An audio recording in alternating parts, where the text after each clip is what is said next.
Good morning. Welcome back to Daytime at 9. It's a topic we cover regularly here on the show, and it's not fun or easy to talk about. However, if you or someone you love is battling an addiction, it's crucial to know not only what to do, but where to go for help. And that is where Greg Hanley, Alex Rahici, and Daniel Baldwin with Sober Recovery come in. And they're back. Morning. Morning. I'm like, where's the guys? And they're back. We're here! Hey! Daniel's back. Listen, I know, and I was getting to it. Daniel, we missed you last month. You weren't here, but you were a little bit busy. I was in the Celebrity Big Brother house in London, and it was absolutely terrifying. You're so happy to be back. I'm so happy to be out of there. Yeah, for sure. Well, America's glad that you're back too.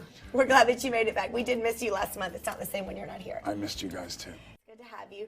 And I want to talk, because we always start off talking about some of the articles from your latest publication, Recovery Today.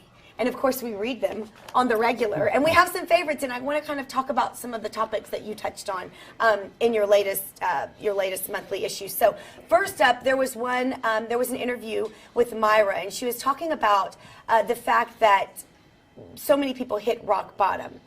But do you have to hit rock bottom before you go into treatment? Because you do hear that a lot, and for people who don't know as much about it, they assume you got to hit that point before you're actually ready.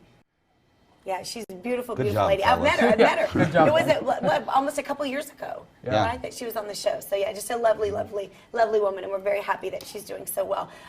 Okay, another article was from one of your authors, a blogger on intherooms.com.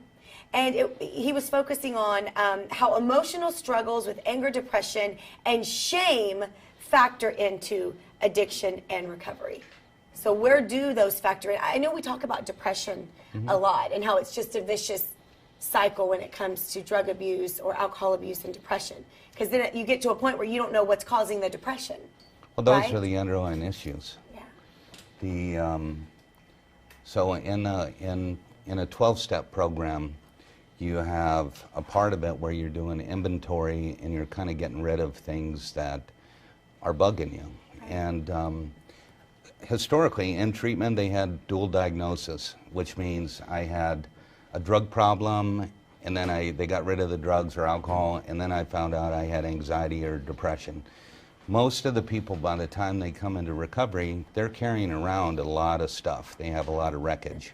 And so they've got to unload it. And I discovered for myself, I didn't have room in my heart for peace and happiness when it was full of resentment, and it was full of fear, and it was full of anger and all sorts. Yeah, and guilt and shame. And so the process of going through and making amends for things that you need to, and identifying these problems is really how people in recovery get to have a good life. Otherwise, they have what's called dry, and that's just people who aren't drinking or using, and they're just angry. You're not dealing Dry with the people are underlying the worst. issues. Yeah, they're the worst. Well, the ironic, Well, I wouldn't imagine they'd be a whole lot of fun just to hang out with. You know? Yeah. well, the ironic thing is that if your underlying problem has a depression core, and then you drink alcohol, which is a depressant, Right. you're trying to put a fire out with gasoline. You know, I mean, it's just a true. terrible cycle. It's true. It's true.